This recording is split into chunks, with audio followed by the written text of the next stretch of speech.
নমস্কার। সালমা চৌধুরীর লেখা আমৃত্যু ভালোবাসি তোকে উপন্যাসটির পর্ব 15 শুরু করছি। ফোনটা স্ক্রিনে ভেসে আছে আবির নামে সেভ করা নাম্বারটা। মেঘ মনে মনে নাম্বারটা মুখস্থ করতে ব্যস্ত হলো। তারপর মাকে ফোন দিয়ে নিজের রুমের দিকে দৌড় দিল। নিজের ফোনে আবির ভাইয়ের নাম্বারটা লিখে নামের অপশনে লিখল। আমার আবিরের সাথে লাভ ইমোজি কিছুটা দূরে লিখলো ভাই। সেভ করলো নাম্বারটা। আবির ভাইয়ের সাথে কথা বলতেছে এই খুশিতে মেঘ সারা বাড়ি ছুটছে। কে বলবে এই মেয়েটার এক সপ্তাহ রুম থেকে বের হয়নি, কারোর সাথে কথা পর্যন্ত বলেনি। আজ সে মিম আর আদি নিয়েই দুষ্টুমি খুনসুটিতে মগ্ন। মিম আর আদিও যেন আপুকে এইভাবে পেয়ে বড্ড খুশি। হঠাৎ জান্নাত আপু বাড়িতে ঢুকলো। মেঘকে এত হাসি খুশি দেখে জান্নাত আপুও খুশি হলো। এই এক সপ্তাহ জান্নাত আপু যতদিন এসেছে প্রতিদিনেই মেঘ মনমরা হয়ে বসে থাকে। পড়া ধরলে পারলে বলে, না পারলে চুপ থাকে। আপু বোঝালেও সাড়া নেই, বুঝছে কিনা তাও বলে না। জান্নাত আপু কম করে হলেও 20 বার জিজ্ঞেস করে, মেঘ তোমার কি হয়েছে বলো। মেঘ কিছুই বলে না। এতে জান্নাত আপুও চিন্তিত ছিল। উনি নিজে থেকেই অনেক বুঝিয়েছেন রেজাল্ট নিয়ে যেন চিন্তা না করে, এডমিশন টেস্ট নিয়ে যেন না ভাবে, কিন্তু মেঘ এইসব কোনো সাড়া দেয়নি। তাই আজ মেঘকে খুশি দেখে জান্নাত আপুর মুখে সহসা হাসি ফুটে উঠেছে। জান্নাত আপু ডাকলো, মেঘ। সভায় বসা মেঘ পেছন ফিরে তাকিয়ে জান্নাত আপুকে দেখে ছুটে আসে। মেঘ বলল, আপু কেমন আছো? জান্নাত আপু বলল, আলহামদুলিল্লাহ ভালো, তুমি কেমন আছো? মেঘ বলল, আলহামদুলিল্লাহ ভালো। আপু তুমি একটু বসো, আমি রুম থেকে বই খাতা নিয়ে আসছি বলেই সিঁড়ি দিয়ে ছুটেছে রুমের দিকে। জান্নাত হাস্যোজ্জ্বল মুখে তাকিয়ে আছে মেঘের দিকে। সত্যি বলতে ছটপট স্বভাবের মেয়েরা হঠাৎ শান্ত হয়ে গেলে সবার নজরে পড়ে যায়। মেঘের ক্ষেত্রেও তেমনটা হয়েছে। জান্নাত আপুর পড়ার মেঘের সম্পূর্ণ মনোযোগ আছে আজ। পড়ানোর আগেই সব বুঝে ফেলছে। জান্নাত আপু পড়িয়ে যাওয়ার পর আরও 1-2 ঘন্টা মিম আর আদির সাথে আড্ডা দিয়েছে মেঘ। নিজেও পড়েছে না, ওদের কেউ পড়তে দিচ্ছে না। এতে অবশ্য মা কাকিমা কিছুই বলছে না। মেয়েটা যে হাসি খুশি আছে এতেই সবার ভালো লাগছে। মোজাম্মেল খান এবং আলী আহমদ খান বাসায় ফিরেছে কিছুক্ষণ আগে। ফ্রেশ হয়ে খেতে বসেছেন। মেঘও আজ সবার সাথে খেতে বসেছে। আবির ভাইয়ের চেয়ারের দিকে তাকিয়ে মুচকি হাসলো। মনে মনে বলল, মিস ইউ আবির ভাই। আলী আহমদ খান মেঘকে জিজ্ঞেস করলেন, মেয়েটা ভালো পড়াচ্ছে তো আম্মু? মেঘ হাসি মুখে উত্তর দিল, আপু অনেক ভালো পড়াচ্ছে বড় আপু, কোনো সমস্যা হলে জানিও। স্বাভাবিকভাবেই কথাটা বললেন আলী আহমদ খান। মেঘ শান্ত স্বরে বলল, ঠিক আছে বড় আব্বু। মেঘ রুমে এসে শুয়ে পড়েছে। আজ পড়তে একটুও ইচ্ছে করছে না। আবির ভাইয়ের সাথে কথা বলার খুশি, সাথে এটাও অনুভব করছে যে আবির ভাইকে ভালোবেসে ফেলেছে। এইসব ভেবেই মেঘের ওষ্ঠ ছড়িয়ে আসছে। সহসা ডাটা অন করে আবির ভাইয়ের আইডিতে ঢুকে। সেই দিন রাগ করে ছবি ডিলিট করার পর আর ছবিগুলো ডাউনলোড করেনি। আজ আবার ইচ্ছে হলো ছবিগুলো সেভ করার। এখন আর রাগ অভিমানে আবির ভাইয়ের ছবি ডিলিট করবে না, এই প্রতিজ্ঞা করলো। আবির ভাইয়ের আইডিতে ঢুকেই একটা পোস্ট চোখে পড়ে, আমার স্বপ্নগুলো হাতছানি দেই সন্ধ্যা তারার মাঝে। সাথে কক্সবাজার সমুদ্র সৈকতে তোলা একটা ছবি 2 ঘন্টা আগেই পোস্ট করেছে। মেঘ সঙ্গে সঙ্গে ছবিতে কেয়ার রিয়েক্ট দিল, একটা লাভ ইমোজিও কমেন্ট করলো। আবির ভাইয়ের ছবি দেখে মেঘেও কক্সবাজারে যেতে খুব ইচ্ছে করছে, কিন্তু চাইলেই তো সব ইচ্ছে পূরণ হয় না। এক দৃষ্টিতে ছবিটা কিছুক্ষণ দেখলো, তারপর আস্তে আস্তে সব ছবি সেভ করতে লাগলো। গ্যালারিতে একটা একটা অ্যালবাম খুললো। এখানে আবির ভাইয়ের সব ছবি একসাথে রাখলো। আবির ভাইকে দেখতে দেখতে কখন ঘুমিয়েছে কে জানে। কেটে গেল আরও 2-3 দিন। মেঘ নিজের রুটিন মতো খায়, গোসল করে ঘুমায়, পড়াশুনো করে। মাঝখানে 5-7 দিন একদমই পড়াশুনো করেনি। এই গ্যাপটাও এখন ফিল আপ করছে। ক্লান্ত লাগলে আবির ভাইয়ের ছবি দেখে। আজ কোচিং টিউশন কিচ্ছু নেই, তাই দুপুরে খেয়ে ঘুমিয়েছে মেঘ। বিকেলে ঘুম থেকে উঠে ফ্রেশ হয়ে নিচে আসে কফি খাওয়ার জন্য। নিচে আসতেই চোখ পড়ে মিম আর আদি অনেক গিফট ছড়িয়ে দেখছে। মেঘকে দেখেই আদি ছুটে যায় মেঘের কাছে। আদি বলল, আপু দেখো ভাইয়া কত গিফট নিয়ে আসছে আমাদের জন্য। অনেকগুলো শামুক এনেছে, সবার নাম লেখা। এসো এসো। এর মধ্যে মিম দুটো শামুক নিয়ে এসেছে। দেখো আপু, তোমার নামে একটা, আমার নামে একটা। মেঘ এক পলক তাকালো শামুকের দিকে। শামুকগুলোর উপর সুন্দর করে ভেসে আছে নামটা। মেঘ উত্তেজিত কণ্ঠে জিজ্ঞেস করলো, আবির ভাই এখন কোথায় এসেছে? আবির ভাই এখন এসেছে? মিম হাসি মুখে উত্তর দিল, কিছুক্ষণ আগেই এসেছে। মেঘ আর কিছু না বলে সিঁড়ি দিয়ে ব্যস্ত পায়ে উঠতে লাগলো। মিম পেছন থেকে ডাকলো, আপু কোথায় যাচ্ছ? আরো গিফট আনছি ভাইয়া, এসো দেখে যাও। মেয়ে গলা উঁচু করে বলল, একটু পরে আসছি। হুটোপুটি করে ওঠে, অন্তহীন ছুটে আবির ভাইয়ের রুমের দিকে। ঠিক দরজার সামনে এসে থামে। উত্তেজিত হাতের ধাক্কায় চাপানো দরজা সহসা খুলে গেল। আবির শাওয়ার শেষ করে কোমরে টাওয়েল জড়িয়ে উন্মুক্ত শরীরে ওয়াশরুম থেকে বের হচ্ছে মাত্র। সারা শরীরে বিন্দু বিন্দু পানিতে চিকচিক করছে।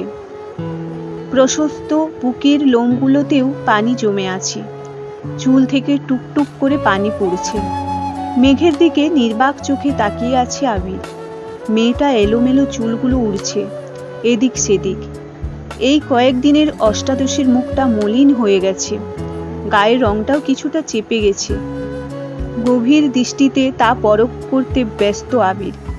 এদিকে আবির ভাইয়ের আবেশিত নেশা ভরা চোখের চাউনিতে অষ্টাদশীর কোমল মনে অশান্ত অস্থির ঢেউ আছড়ে পড়ে।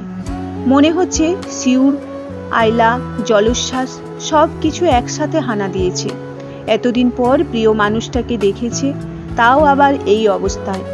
আবির ভাইকে এই অবস্থায় দেখে মেঘের অন্তঃস্থলে শিহরণ জাগায়। মেঘের মনে আকস্মাৎ গান বেজে উঠল, দৃষ্টিতে যেন সে রাজপুতিন, খুন হয়ে যায় আমি প্রতিদিন। নাম ধাম জানি সাথে তার সব কিছু, তবুও নিলাম আমি তার পিছু। টেনে হিচড়ে অনেক কষ্টে দৃষ্টি নামালো মেঘ। বক্ষ স্পন্দন জোরালো হলো। অষ্টাদশীর ভেতরটা ভরে এলো এ যেন প্রশান্তির হাওয়া। আবির তখনও দুর্বোধ্য দৃষ্টিতে তাকিয়ে আছে অষ্টাদশীর পানে। মেঘ গলা খাকড়িয়ে দিয়ে দীর্ঘশ্বাস ফেলে মাথা নিচু করে কাঁপা কাঁপা কণ্ঠে বলল, সরি। আবিরের এবার হুঁশ ফেরে। অবাক চোখে তাকিয়ে কপাল কুঁচকে বলল, সরি কেন? মেঘ কণ্ঠ খাদে নামিয়ে জবাব দিল, অসময়ে চলে আসছি তাই। এটুকু বলেই চলে যেতে নেই মেঘ। আবির হঠাৎই গম্ভীর গলায় বলে উঠল, দাঁড়া, কি বলতে এসেছিলি বল? মেঘ তৎক্ষণাৎ শীতল কণ্ঠে বলল, ভুলে গেছি। আবির কয়েক সেকেন্ড থামল। ঠোঁটের কোণায় দুষ্টু হাসি নিরুদ্বেগ কণ্ঠে বলল, মনে করে বল, তারপর যাবি। আবির ভাইয়ের কথা শুনে মেঘের হাত পা কাঁপাকাঁপি শুরু হয়ে গেল। আবির ভাই থাপ্পড় দেবে না তো? মেঘ নরম স্বরে আস্তে ধীরে আবারও বলল, সরি আবির ভাই, এইভাবে আর রুমে ঢুকবো না, সরি। আবির কণ্ঠ দ্বিগুণ ভারী করে বিরক্ত নিয়ে বলল, এত ন্যাকামি করছিস কেন মেঘ?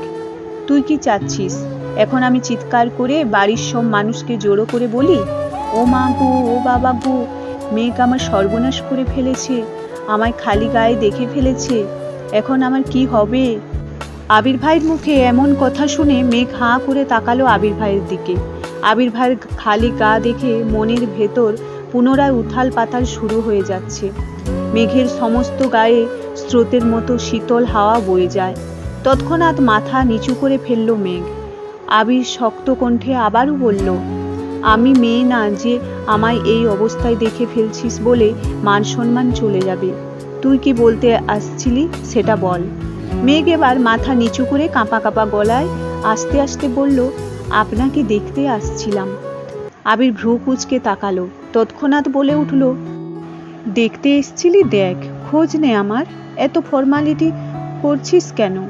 মেঘ নরম স্বরে বলল, দেখেছি, এখন আসি। ঘুরে এক পা ফেলতেই আবির ডাকলো, তোর সাথে কথা আছে, বস এসে। মেঘ ঠায় দাঁড়িয়ে পড়ল সেখানে। মেঘের এবার রক্ত সঞ্চালন বন্ধ হওয়ার পরিস্থিতি হলো। মুখ তুলে তাকাতেও পারছে না, মনে মনে বলছে, আল্লাহ বাঁচাও। আবির আবারও বলল, বসতে বললাম তো তোকে। মেঘ ধীর স্থির পায়ে এগিয়ে এসে বিছানার কোনায় বসেছে, চিবুক নামিয়েছে গলায়, দৃষ্টি তার ফ্লোরে। আবির একটা টি শার্ট হাতে নিয়ে ঘুরে এসে মেঘের থেকে কিছুটা দূরে বসেছে। আবিরের কঠিন স্বরে বলল, কি হয়েছে তোর? মেঘ আবারও কাঁপা কাঁপা কণ্ঠে বলল, আবির ভাই, আপনি কিছু একটা পড়ুন প্লিজ। আবির মুচকি হেসে ভেজা শরীরে হাতে গেঞ্জিটা পরে নিল আর বলল, এবার শান্তি হয়েছে? এখন বল, কি হয়েছে তোর? মেঘ চিবুক নামিয়ে শীতল কণ্ঠে উত্তর দিল, কিছু হয়নি। রাগান্বিত স্বরে আবির বলল, মেঘ, ভাবছি তোকে মেডিকেলে বিক্রি করে দেব।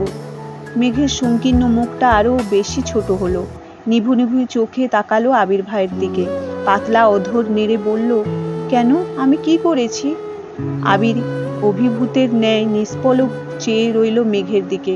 প্রখর তপ্ত স্বরে বলল, এই যে তুই ঠিক মতো খাচ্ছিস না, দিনকে দিন কঙ্কাল হইতেছিস।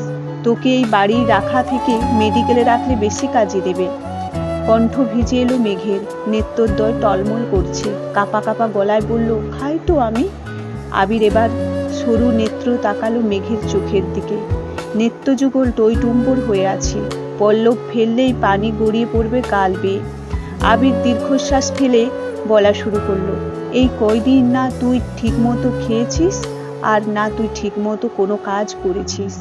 খাওয়া আর ঘুম যে ঠিকমতো করিসনি তা তোকে দেখলেই বোঝা যাচ্ছে। চুলগুলো কতদিন আঁচড়াস না আল্লাহ জানে। এমনকি তুই পড়াশুনোও করিস না। কোচিং টিউশনের প্রতিটা পরীক্ষায় কম নাম্বার পেয়েছিস। একটু থেমে রাগে কটমট করে বলল, তুই কি পড়াশোনা করতে চাস না? তুই পড়াশোনা না করলে বল, আমি বাড়ির সবার সাথে কথা বলে নেব। আজকের পর কোনোদিনও তোর বই নিয়ে বসতে হবে না। এর জন্য তোকে কেউ কিচ্ছু বলবে না। মেঘের গাল বেয়ে অঝরে পানি পড়ছে। কান্নারত কণ্ঠে বলল, আমি পড়াশুনো করব। আবির পুনরায় গুরুভার কণ্ঠে বলল, এক সপ্তাহ কোচিং টিউশনের পরীক্ষায় কম নাম্বার পাওয়ার কারণ কি? মেঘ ভনিতা ছাড়া বলে উঠল, কম পাইনি তো।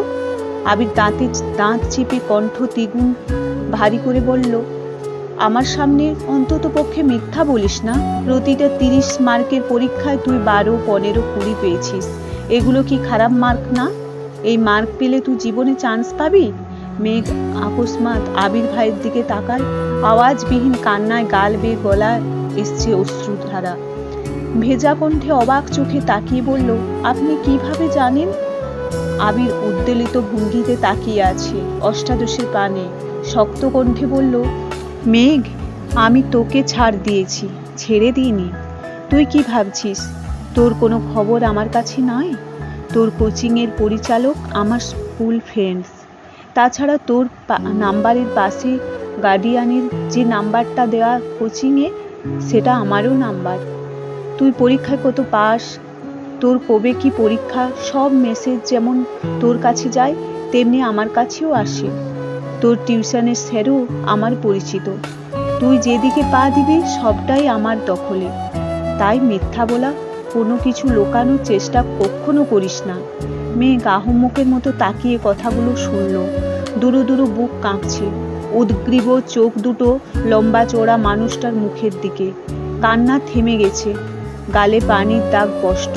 উদ্বেগহীন চাউনি আবির ভাইয়ের। কয়েক মুহূর্তে চোখাচোখি হলো দুজনের। শেষমেশ আবির ভাই দৃষ্টি ফেরালো। মেঘ আর কিছু বলার ভাষা খুঁজে পেল না। চুপচাপ পা বাড়ায় দরজার দিকে। আবির সহসা ডাকে, দাঁড়া। মেঘের পা কাঁপছে। আবিরের হাতে একটা শপিং ব্যাগ নিয়ে এগিয়ে আসলো মেঘের কাছে। আবির ভাই কাছাকাছি আসতেই নাকে লাগলো চিরচেনা পরিচিত গতরের গন্ধ। মাত্র শাওয়ার নেওয়ার সেই গন্ধটা যেন অন্যরকম সুন্দর লাগছিল। আবিরের শপিং ব্যাগ এগিয়ে দিল মেঘের দিকে আর বলল, এগুলো তোর। আর আজকের পর পরীক্ষা, পড়াশুনো, নিজের যত্নে একটুখানি ত্রুটি যদি আমি দেখি তাহলে আর মুখের কিছু বলবো না। যা এখন। আবির ভাইয়ের ঠান্ডা হুমকিতে কম্পিত হলো অষ্টাদশীর দেহ। আঙ্গুল শুদ্ধ কাঁপছে। কাঁপা হাতে শপিং ব্যাগটা নিয়ে ছুটে পালালো রুমের থেকে। নিজের রুমের দরজা ঠেলে ভেতরে ঢুকলো। শপিং ব্যাগটা বিছানার পাশে রেখে বিছানায় শুয়ে পড়ল মেঘ। শপিং ব্যাগটা খুলে দেখার ইচ্ছেও করছে না।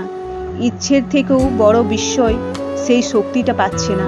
বিছানায় শুয়ে চোখ বন্ধ করতেই চোখের সামনে ভেসে উঠল আবির ভাইয়ের সেই উন্মুক্ত দেহ, গায়ে চিকচিক করতে থাকা বিন্দু বিন্দু পানি, সেই ধারালো চাহনি। অষ্টাদশীর হৃদয়ে লাগছে বসন্তের হাওয়া। হৃৎপিণ্ডের কম্পনের মাত্রা এতটাই তীব্র যা সহ্য করতে না পেরে মেঘ ডান হাত দিয়ে চেপে ধরল, কিন্তু তাতেও যেন কম্পন থামছে না। সহসা চোখ মেলে তাকালো মেঘ। চোখের সামনে থেকে যেন আবির ভাই সরছেই না। চোখ বন্ধ করলেও আবির ভাইকে দেখছে, চোখ মেলে তাকালেও আবির ভাইকেই দেখছে। আর বারবার মাথায় আসছে আবির ভাইয়ের বলা কথাগুলো, মেঘ তোকে ছাড় দিয়েছি, ছেড়ে দিইনি। আবার মনে হচ্ছে তুই যেদিকে পা দিবি সবটাই আমার দখলে। এইসব ভেবে বারবার কেঁপে উঠছে অষ্টাদশী। সাথে এক অন্যরকম অনুভূতি কাজ করছে। প্রতিটা মেয়েই চায় তার প্রিয়জন তাকে আগলে রাখুক, চোখে রাখুক। তেমনি মেঘের কাছে আবির ভাই প্রিয় মানুষ। আবির ভাই যদি বোনের নজরেও দেখে, তারপরেও মেঘকে নিয়ে ভাবে, এটা ভেবেই মানসিক শান্তি পাচ্ছে মেয়েটা। এইভাবে চলল 30 মিনিটের উপরে। তারপর ঘুমের দেশে তলিয়ে গেল মেঘ। উঠল ঠিক সন্ধে নামার আগে। ফ্রেশ হয়ে এসে তৎক্ষণাৎ শপিং ব্যাগটা টেনে আনলো নিজের কাছে। শপিং ব্যাগটা উল্টে সবগুলো জিনিস বিছানার উপর ফেললো। অনেক ছোট ছোট জিনিস এলোমেলো হয়ে পড়ে আছে বিছানার উপর। কম করে হলেও 15-20টা হাতের ব্রেসলেট, মুক্তার মালা, কানের দুলের সংখ্যা অগণিত। দেখে মনে হচ্ছে উনি বেছে দেখার সময় পাননি, যা পেয়েছেন সব নিয়ে নিয়েছেন। বড় একটা শামুকে লেখা মাই পারসুইট, আরেকটা শামুকে লেখা মাহদিবা খান মেঘ। এছাড়া অসংখ্য ছোট ছোট শামুক, একটা কাঁচের বয়ম ভরা, যার সবগুলোই আবির নিজের হাতে কুড়িয়ে এনেছে। এগুলো বাদে আরও যা যা সাজার জিনিস ছিল, খাবার জিনিস, যেগুলো টেস্ট ভালো সেগুলো দিয়েই দিয়েছে মেঘকে। মেঘ বিস্ময়কর চোখে তাকিয়ে দেখছে জিনিসগুলো। প্রিয় মানুষের নাম অথবা প্রিয়জনের কণ্ঠ যেখানে আকাশসম মন খারাপ দূর করতে সক্ষম, সেখানে তার দেওয়া সামান্যতম উপহারও অমূল্য সম্পদ। আবির ভাই যে তার কথা ভেবে আলাদাভাবে জিনিসগুলো এনেছেন, এতেই যেন অষ্টাদশীর খুশিতে আত্মহারা হয়ে গেছে। একটা মুক্তোর মালা গলায় পরানো, 2 হাতে 2টো ব্রেসলেট, কানেও দুল পড়ল 1 সেট, ঠোঁটে হালকা গোলাপি কালার লিপস্টিকও দিয়েছে। উত্তেজিত পায়ে বাহিরে বের হলো নিজের রুম থেকে। সিঁড়ি দিয়ে নামতে যাবে তখনই চোখ পড়ে আবির ভাই উঠতেছে সিঁড়ি দিয়ে, হয়তো কোথাও গিয়েছিলেন। মেঘ সিঁড়ি দিয়ে আর নামেনি, ঠায় দাঁড়িয়ে আছে সেখানে, বুকের ভিতর ধুকপুক করছে। আবির ভাই কাছাকাছি আসতেই উত্তেজিত কণ্ঠে বলে উঠল, আবির ভাই আমাকে কেমন লাগছে? আবির সিঁড়ি থেকে চোখ তুলে মেঘের দিকে তাকালো। কয়েক সেকেন্ড পর চোখ নামিয়ে বলল, ভালো। এমন ভাবলেশহীন উত্তরে মেঘের উত্তেজনা মিলিয়ে গেছে, মলিন হয়ে গেল মুখটা। তবুও কিছুটা স্বাভাবিক স্বরে বলল, থ্যাংক ইউ আবির ভাই। আবির নিজের মতো রুমের দিকে চলে যায়। মেঘ কিছুক্ষণ এখানেই দাঁড়িয়ে থাকে আর মনে মনে বলে, সুন্দর লাগছে বললে কি আপনার জাত চলে যেত? হিটলার একটা। মেঘ কিছুক্ষণ দাঁড়িয়ে মনে মনে আবির ভাইকে খুব করে বকলো। তারপর মন শান্ত করে সিঁড়ি দিয়ে নিচে নেমে গেল মিমের রুমে। মিম এখনো নিচেই আছে, 2-3 দিনের মধ্যেই উপরের রুমে চলে আসবে।